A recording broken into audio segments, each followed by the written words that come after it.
Welcome to this video. I'm feeling quite encouraged today because a lady in the United States has said that vitamin D status can help protect against COVID-19 and the complications of COVID-19, or at least it's likely. Let me quote her words. The evidence is becoming quite compelling. The evidence is becoming quite compelling. Now, this lady is Joanne E. Manson and just happens to be the professor of medicine at Harvard Medical School. So it's wonderful that this professor has read the material that I've read and has come to the same conclusions. Now, that's the bottom line of this video. Now, if you're bored with vitamin D videos, you can switch off now. That's the bottom line. That the Harvard professor has said that the evidence is becoming quite compelling that good vitamin D status will help to protect against severe vitamin D. Well, vitamin D status will protect against probably COVID-19 infection, but more importantly, the complications, severe COVID-19 disease, and particularly as we'll look at the severe inflammatory reaction called the cytokine storm. So vitamin D status is important. So that's the bottom line of this video. If you want to switch off now, that's fine. But if you want a little more, then we'll go on to that now.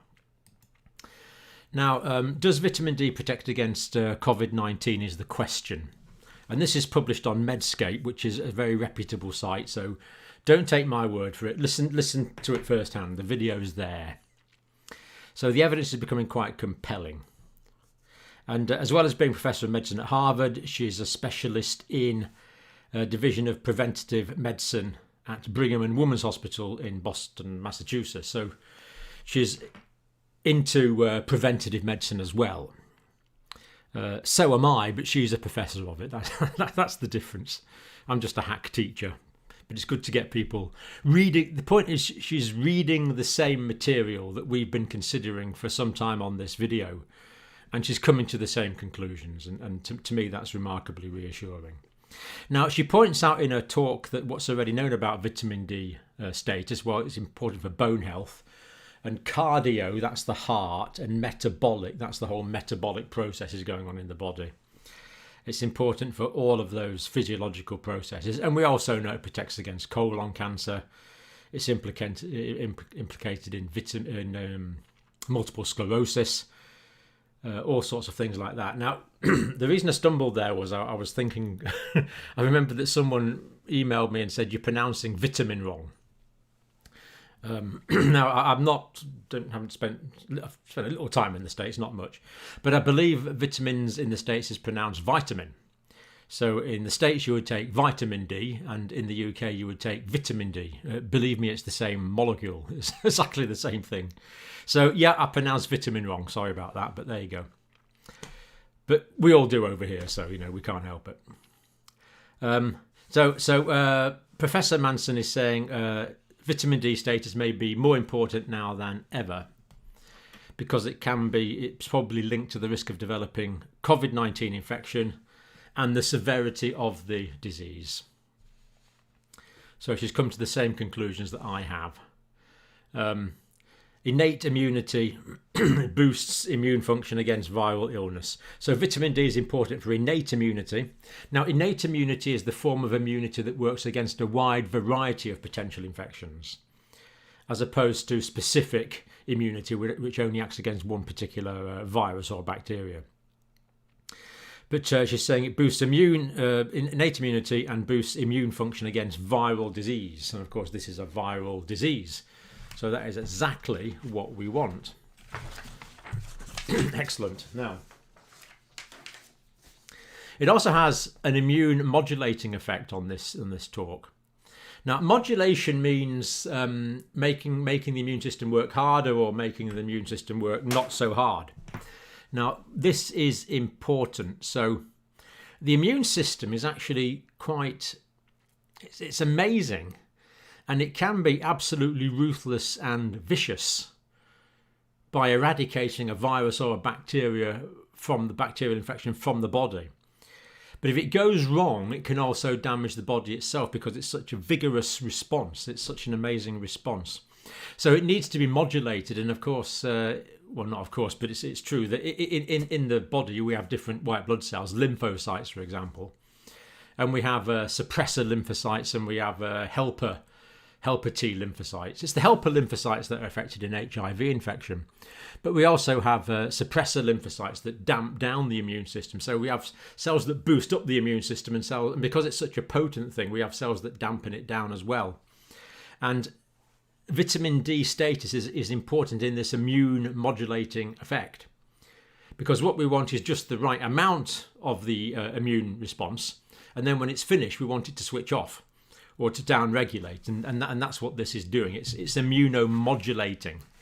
It's getting it to just the right level for just the right moment in time. So immune modulating effect of vitamin D. And vitamin D can lower inflammation, as we know.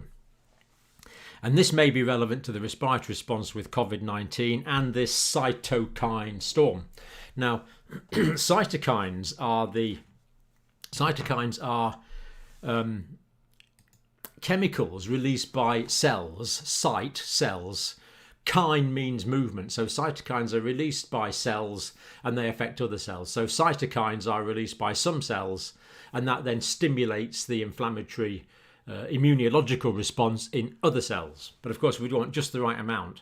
So if the immune cells are releasing lots and lots and lots of cytokines, they're stimulating lots and lots of immune response, thereby they're stimulating lots and lots of inflammation. And we can get inflammation all over the body where we don't want it. And that's this cytokine storm. And we know that's associated with complications such as death, or it can be. So the correct amounts of vitamin D are modulating this effect. It's saying, well, come on, we don't want a cytokine storm. We do want just the right amount. Now, there's evidence for this from laboratory cell culture studies in respiratory cells, in human respiratory cells, as well as animal respiratory cells. So this is known to be effective in the laboratory. And evidence that patients with respiratory infections tend to have lower vitamin D levels. So lower blood levels of 25 hydroxyvitamin D. So that's the vitamin D form that they're measuring in the blood. So patients with respiratory infections have lower levels of that. And there's some evidence from COVID-19 patients as well. So in other words, what we're saying here is we've known for a while that vitamin D status is important in respiratory infections, in that people who develop respiratory infections tend to have lower levels of vitamin D than people that don't develop respiratory infections. That's been known for a while, but now she's saying that there's mounting evidence that this is also true of COVID-19. Now, when I first started talking about vitamin D, I didn't know this. I knew that it was important in immunity, and I knew there was evidence that it reduced chest infections, but I didn't know that it was effective, that good vitamin D status was effective against COVID-19 specifically. I didn't know that. I inferred it was likely, but now the evidence that it's specifically acting to boost the immune system against COVID-19 is accumulating, as I suspected it would, and many others suspected it would. Now, she quotes some studies that we've looked at in this podcast, in this video before. Now, there's an 8-fold higher risk of having severe COVID illness amongst those who entered with vitamin D deficiency compared with those who had a sufficient vitamin D level. So this is the study in, I think it was Indonesia, wasn't it? So people with, they looked at the people coming into the hospital, and those that had more severe disease there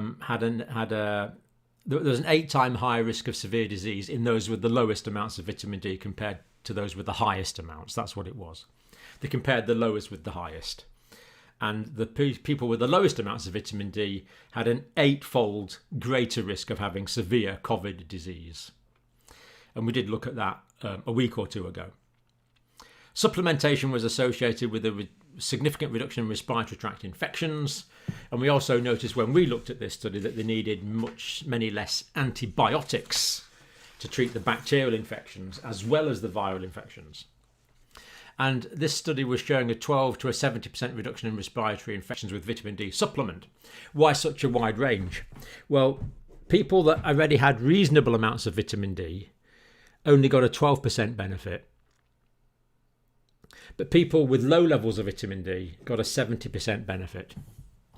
And basically, what we have in this world right now, and there's a paper from Cambridge, I think, that talks about this. We actually have two pandemics. We have the COVID-19 pandemic, obviously, but we also have a deficiency of vitamin D pandemic that is silent, that is invisible, that is not recognised by medical authorities around the world.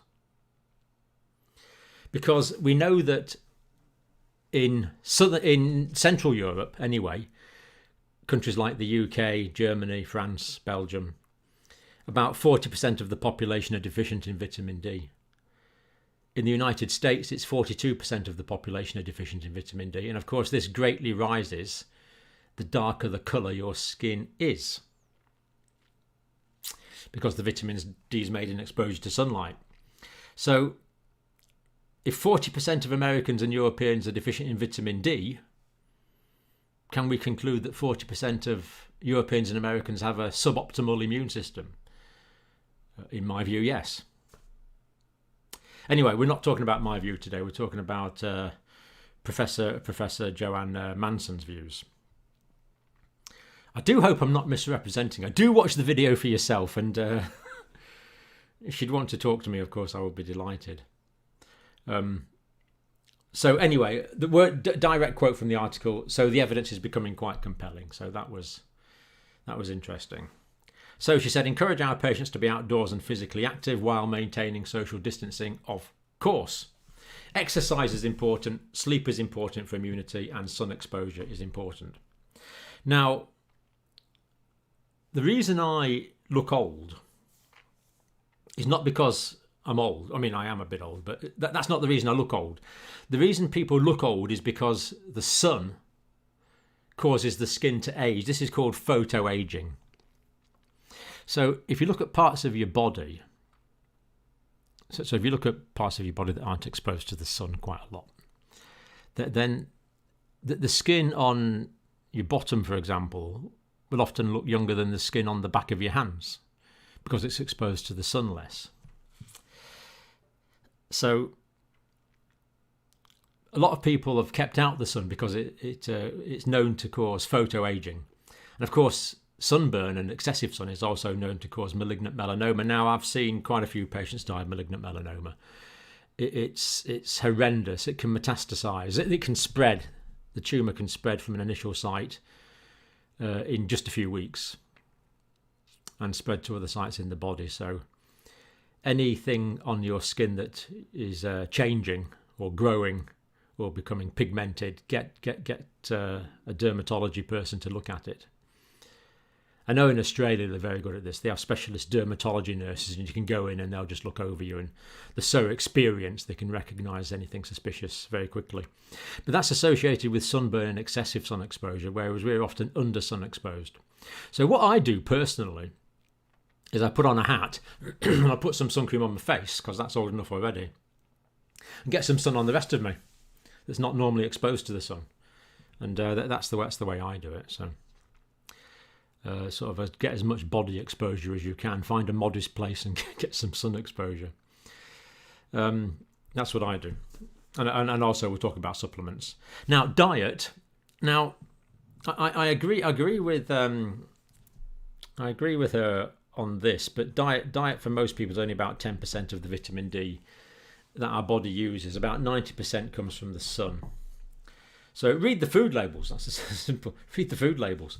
See if it's fortified with vitamin D. Quite a few things are. Fatty fish, free-range eggs, and mushrooms are like us. It's absolutely weird. You've got these mushrooms, completely different kingdom to us. I mean, in biology, you learn there's plants, animals, and fungi, don't you? The three kingdoms. So they're nothing like us, but yet they are in so many ways. It's weird. Mushrooms make vitamin D when they're exposed to the sun or exposed to ultraviolet. So a lot of commercial mushrooms that we buy are grown in the dark, so don't contain much vitamin D. But then if we put them in the sun, they'll make vitamin D even after they've been picked, as I understand the papers I've just been reading. But grown in sunlight, or mushrooms grown in ultraviolet light will have quite a bit of vitamin D. Now it's the vitamin D2 form. So D2 is the form of vitamin D. It's still vitamin D, but it's the form that tends to come from plants, whereas D3 is the sort you get in supplement tablets and comes from animals. So D3 will increase the amount of vitamin D in the blood more effectively than D2 will, but D2 will still raise it to some extent, so it's still good. But Professor Manson then says it's quite reasonable to consider a vitamin D supplement. Now she points out that the recommended daily allowance is 600 to 800. But during this period of COVID-19, she says 1,000 to 2,000 is reasonable. Now 1,000 is 25 micrograms, and 2,000 is 50 micrograms. So 500 international units would equal 12.5 micrograms. So that's the recommended daily dose. But she's saying up it a bit during this time. Now, it's not for me to disagree with professors of medicine from Harvard, but there is evidence that most of us don't need multivitamins. Some of us do. If you do, that's fine, take some. But most of us with a normal healthy diet don't benefit from multivitamins. There's quite a few good quality studies that demonstrate that. So personally, I don't take multivitamins, and I don't recommend multivitamins to people with a normal diet. People that smoke and drink a lot of alcohol should take more vitamin B and C. But multivitamins, anyway. So anyway, if she says take multivitamins, then I'm happy for that. But personally, I don't take multivitamins. For most people, I don't think the evidence supports that. But I'm taking 2,000 international units of vitamin D, which is 50 micrograms. 50 micrograms of vitamin D. Now, this is good. Harvard are planning a randomized clinical trial with moderate to high doses. Now, she doesn't say the doses, but I would assume these are doses considerably higher than the 50 micrograms we've just talked about. So, there's a lot of things we don't know. That's why we need randomized clinical trials. In the meantime, she recommends it's important to encourage measures that will, on a population-wide basis, reduce the risk for vitamin D deficiency. So, quite happy with that. Always good to see that people are agreeing, especially people who know what they're talking about, like professors of medicine at Harvard. So that's encouraging. All right, I'm going to show you some posters from Liz in a minute.